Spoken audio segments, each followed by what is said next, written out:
पटवारी का बयान। BJP BD Sharma ने कहा कि खाद की कमी नहीं है, लेकिन दर दर में किसान भटक रहे हैं। बीजेपी के लोग काला बाजारी कर रहे हैं।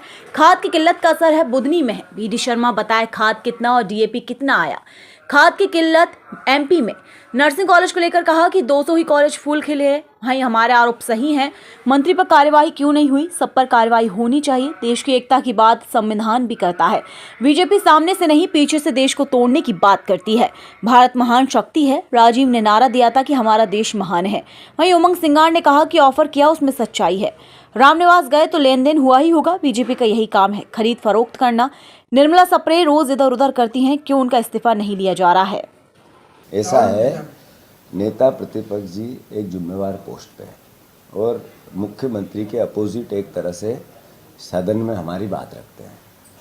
अगर उन्होंने कही कि मुझे ऑफर किया था तो उसमें सच्चाई होगी, सच्चाई है। मैं मानता हूं कि सरकार का जो रामनिवास रावत गए बीजेपी में, क्या फ्री फंड में गए? जो इतने विधायक गए थे, क्या लेन देन के कोई प्रमाण नहीं मिले? और हम तो अपनी जगह, बीजेपी के लोगों ने कई ने कहा कि ये खरीद फरोख्त बंद होना चाहिए।